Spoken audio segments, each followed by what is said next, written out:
Hello guys! Hello Libra! Welcome dito sa aking channel, Kapalaran888. Welcome! Alamin natin, Libra, kung anong messages ng energy para sa inyong lahat. Okay. Libra, what's the unexpected for the year 2026? Okay, 2026 na tayo. 6, 7, 8, 9, 10. So, if you add 2 plus 2 plus 6 is 10. So, there's a completion, Libra. May makukompleto sa buhay mo this year. So, completion, satisfaction, achievements, parang ganun. Maraming mga taong makakaranas ng achievement and satisfaction this year. Para lang siyang number 10. Completion ba? Emerging. Okay. Oh, diba? This one, sinasabi ng barahan na may mga pagbabago, may mga changes, transition, transformation na pwedeng mangyari sa buhay mo this year. So, expect the unexpected. Kaya nga hinahanap natin dito yung unexpected. So, dito sinasabi na kailangan mo mag-expect expect mo na maraming bagay, sitwasyon, tao, na posibleng may encounter mo kasi unexpected nga siya. Okay, Liyama, soul growth. Growth is never easy. Have faith and trust in the journey. So, wow. So, ang barahan nito ay nagsasabi na yung pagbabago, yung growth, yung improvement ay hindi siya madali. Hindi talaga madali.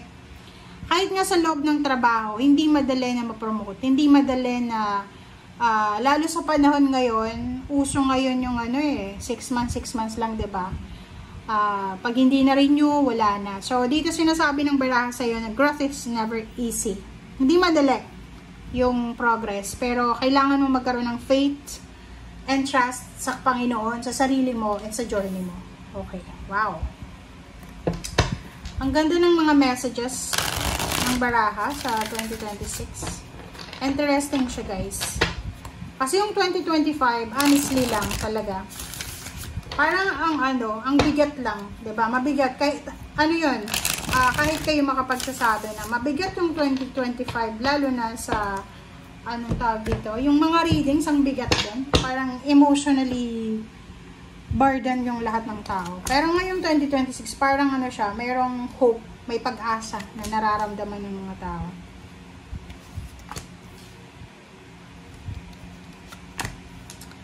Okay, this is for Libra. Libra, 7 of Cups. High Priestess, 4 of Cups, 10 of Swords. So, ano ba yung hinihintay mo? You're waiting for something. You're waiting for accomplishment. So, sinasabi ng baraha sa'yo dito, ano man ang hinihintay mo na mangyari,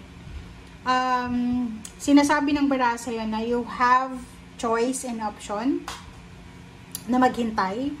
May choice ka din na while you are waiting, habang naghihintay ka, ay pwede kang makagawa or pwede mong gawin kung ano yung available na pwedeng gawin sa ngayon. Like yun na nga, gusto mong magpatayo ng bahay or nagpapatayo ka ng bahay, diba?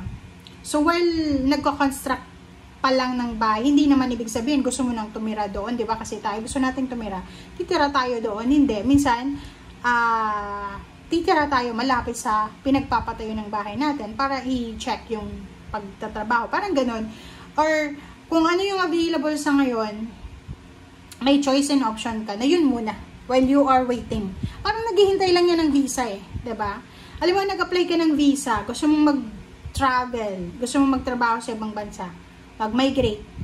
Habang naghihintay ka, hindi naman pwedeng hindi ka na magtrabaho kasi you're waiting na doon na sa pinag-a-applyan mong bansa. No, kailangan kung ano yung kasalukuyan mong ginagawa, i-continue mo lang.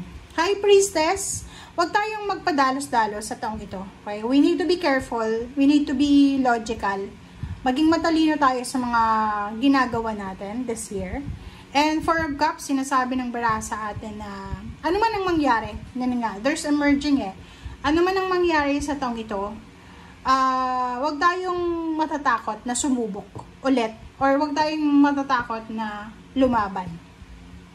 10 of Swords, yun. Isa ito sa makukumpleto sa taong ito. Siguro maraming panahon, maraming beses ka na nakaranas ng pain and heartaches, backstabbing. Kasi itong 10 of Swords na to is recovery na lang to eh. Recovery na lang sa mga masasamang nangyari, masasakit na pangyayari, or kano pa man.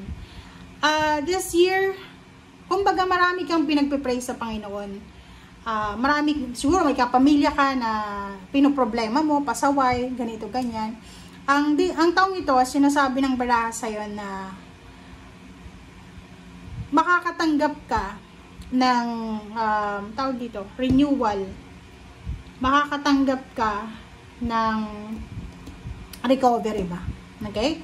There's a recovery, there's a completion. Kumbaga, lahat ng pagod, puyat, lahat ng sacrifices, lahat ng pain and heartaches na napagdaanan mo for the past 10 years, ay parang mabubunutan ka ng tinik. 'Di ba? Mawawala yung problema mo eh.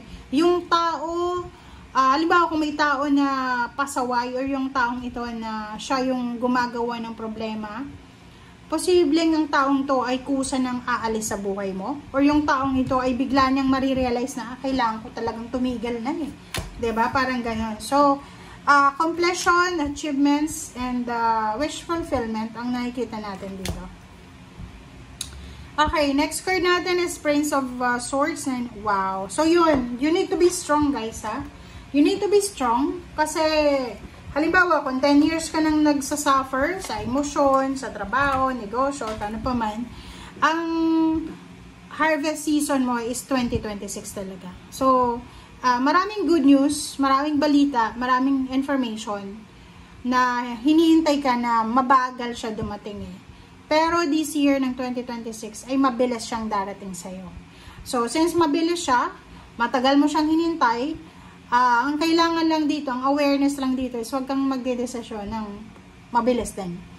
Nine of Cups, there's so much things to celebrate. Okay, maraming celebration. Birthday, celebration, wedding anniversaries, birth of the baby, baptism, ano ba yun? Maraming celebration, housewarming, house blessing, good health, diba? So, ang strength card na ito, maganda to kasi yung mga Libra na may mga emotional problems, financial problems, especially health issues, ay posibleng makaka-recover kayo sa mga problema nyo. Okay? There's a recovery eh.